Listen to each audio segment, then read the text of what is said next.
Well, welcome back to the farm. This is Tim with C&D Farms, and today we've got a project that we're going to try to complete. I had a temporary fence. You can see my pallets, and but it didn't have a gate, and it was kind of difficult to get in there to feed the goats. But this is kind of a temporary goat shed. It's going to become a permanent shed. I've got a purpose for it for when we get the rest of this fence done. This is going to be kind of a outer pen for them to come in, and we may also make it kind of a weaning pen, or just maybe have where we can keep the bucks in temporarily. So it's going to have a purpose, so I'm going to make it a little more permanent with some post and some cattle panel. So we see all the cows are up this morning. They're kind of they've been grazing. We've got a hay feeder up there. I haven't been unrolling this year like I wanted to, mainly just because it was so wet. I was tracking up so bad. I need to get a unroller that I can use pull with my maybe side-by-side or four-wheeler. The tractor's so heavy and it was so muddy. It was just, even though I'm creating little rings, I'm moving the ring around a lot. So stay tuned. We're going to kind of finish this right here today. That's going to be kind of the main project, or one of the projects today, is to get rid of the pallets and put more of a cattle panel with some post. So that's the project today. Stay tuned for more.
I think I'm gonna title this video, you know, if it don't hold water, it don't hold goat.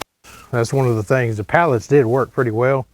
I was having a problem. This farm was built, and it was built for cattle, which it only has 3 high tensile strands that go around the property. They do have electricity on them, but for a goat, especially this buck right here, my daughter calls him Booney. It just didn't work out. So we had to pin him up in here. I did have some wire going across, but it wasn't strong enough, and they didn't like that. So the pallets worked out pretty good, but we're gonna switch it out with cattle panel, and actual, I'm gonna bury some posts in the ground. So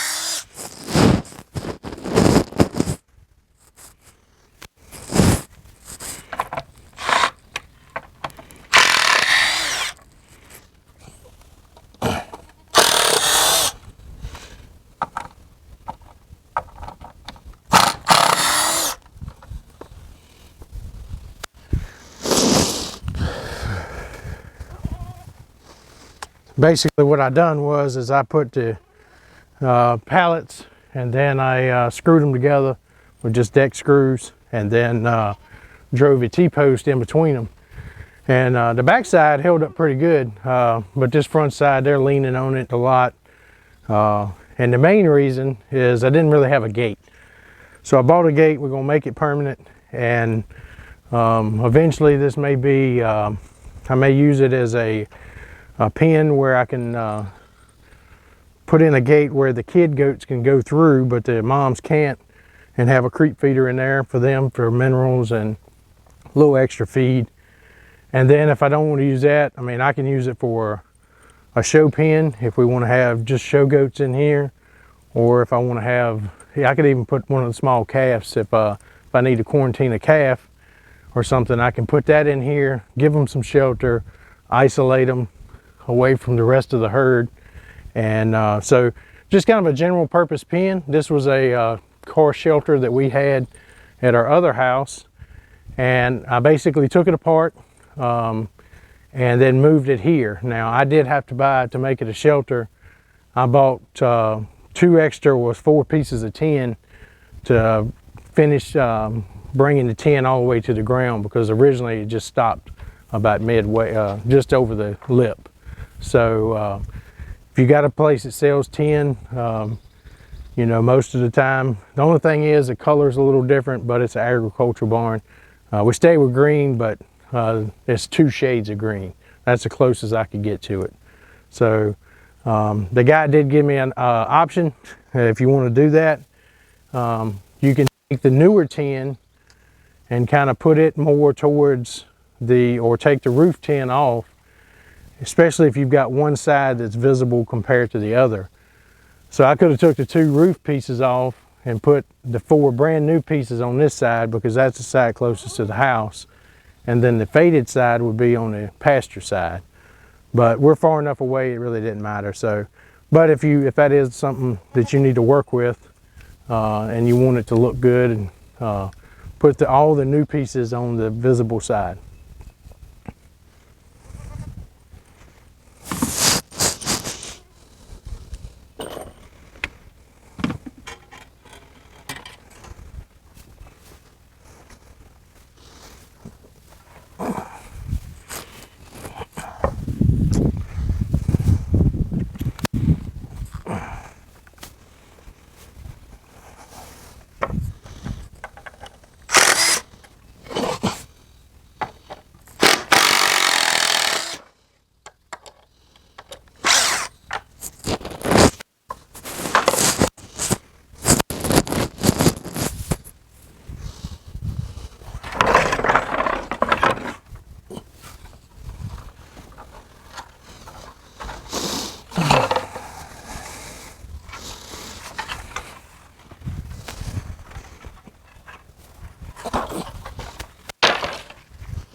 some of these posts a little harder to get out. This is not really that hard to get out, but one of the things that I saw, this is a YouTube thing, you can use your post driver to help get a post out. So basically take it and you find one of the notches and then you pull back on it and it helps pull it out. This one's not that bad, wasn't really a big issue.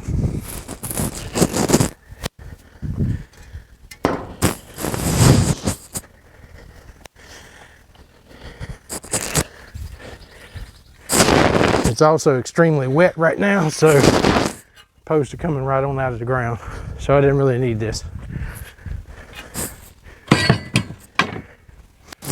So as you can see, metal shed, you know, took it apart.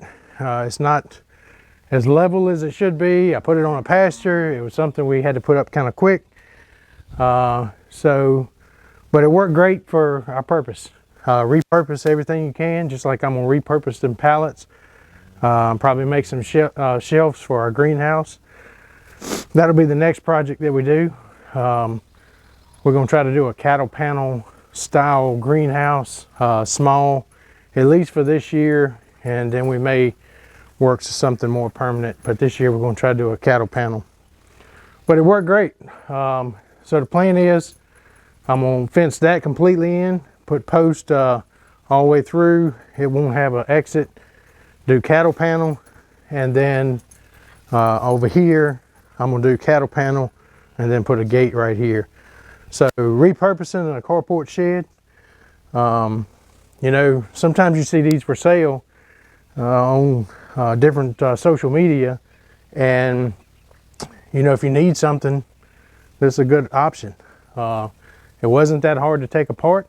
You do need a trailer that's at least, depending on how long for the 10, so I'm gonna say at least 26 foot long, depending on what type of shelter you take down. But you will need a trailer to take it, and there are some companies that do it, but if you want to do it yourself, it's fairly simple. I would recommend buying new screws. I tried to use some of the old ones. When they use them at the drill bit that's on the end, you may not get exactly in the hole where they were, so trying to get the older screws to drill back through the aluminum was pretty tough. In fact, I gave up and went back and just bought some new screws. So that would be my recommendation.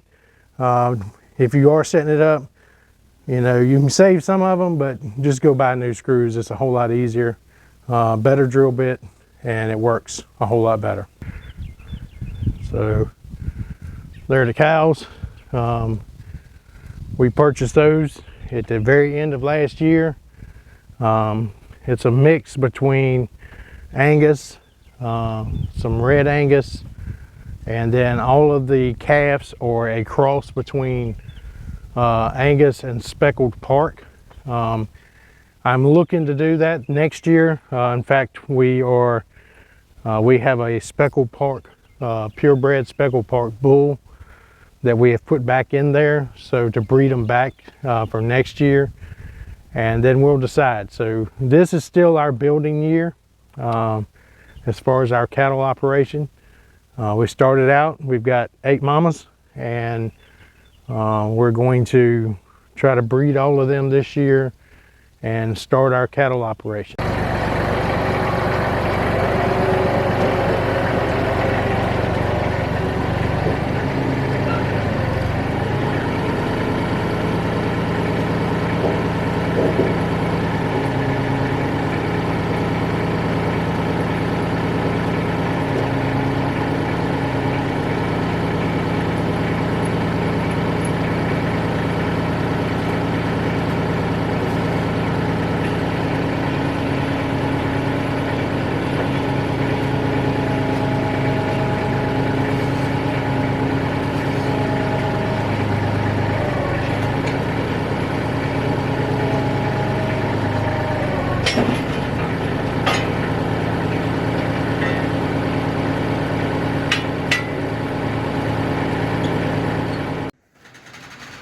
So this is kind of the finished product of our goat barn.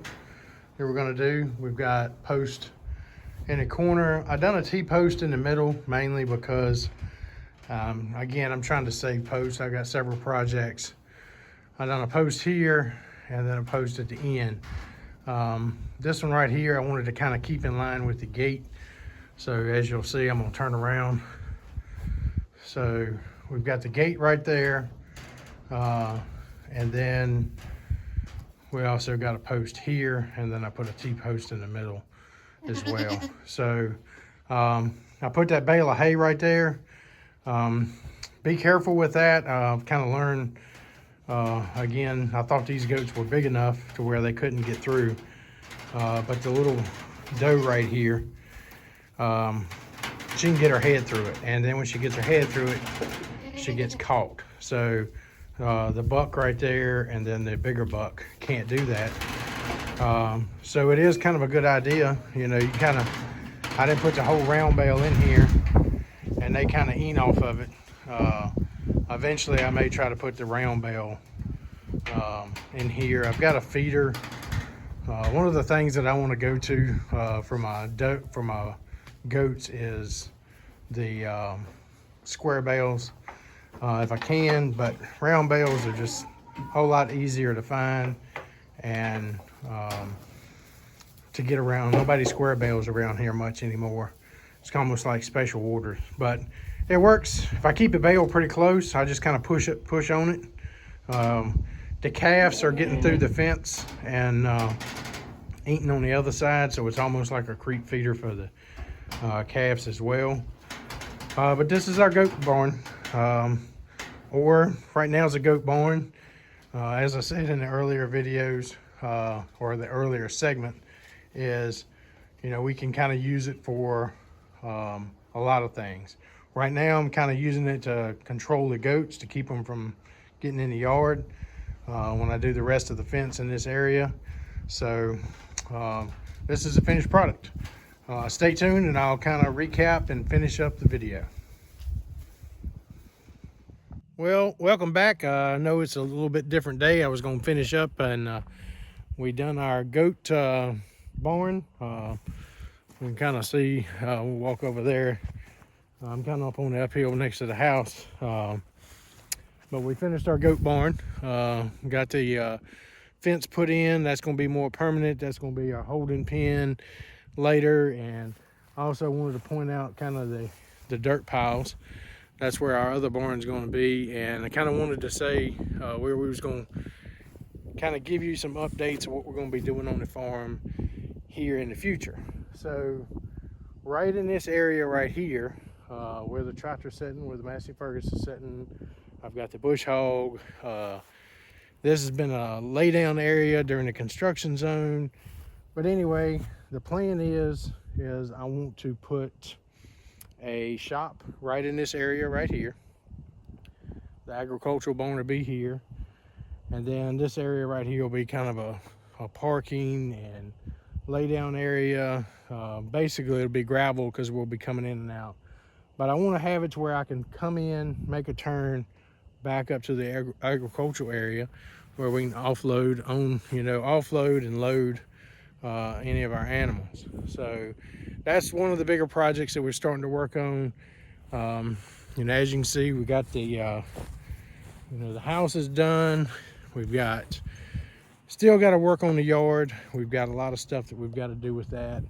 One thing that we did finish, and walk over here, finished this actually in the rain. That's why I didn't video any of it. Plus I'm not sure if the electrician wanted to be on videoed, but we are at the very end of a electrical. We're out in the rural area, which is where we want to be, but one of the things with that is you have to be prepared for when you have power outages. Now, so far this year, we've been lucky. We hadn't had any major winter storms. That can change. We still got March to go. So we do have snow in March in this area, but tomorrow is supposed to be 82 degrees. So, and it's February. The puppies are playing. Anyway, So one of the things that we put in, as you can see here, is I put in a backup generator. This is a Cummins backup generator, 20 kW. When we done our house, the transfer switch, we put that in at the very beginning because we knew that we was going to do backup power. So all of our power, everything is here at this power station. We have no meter on the house. This right here, you take the cover off, I've got a disconnect where I can kill the entire house. And I can also test it if, test the generator. So, but we put a Cummins unit in. So far it's been great.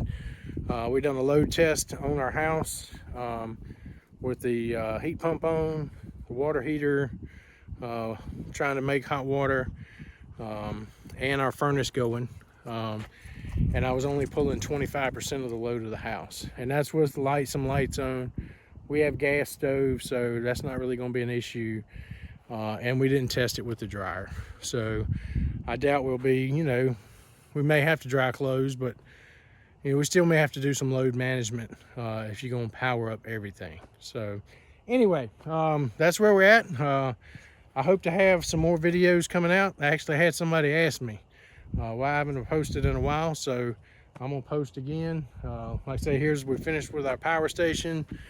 Hopefully I've got a contractor coming out that's going to look at reworking the dirt in this area to kind of see so we can get the pad prepped for the shop. We can get the agricultural building started because they're actually waiting on me now, and then we'll have to figure out new laydown areas and places to store hay and all of that throughout the summer. So if you like this type of content, new family, starting a homestead, starting something different. I come from a little bit of a farming roots, although we didn't really do a lot other than cows when I was young. My wife has no farming roots at all other than gardening. And if you like that kind of content, then hit that like button, subscribe to the channel. The next project that I'm gonna probably do is I'm gonna build a greenhouse out of cattle panels. I've been looking at YouTube, looking at some different ways, so I'm gonna try that and try to post that. So stay tuned for more.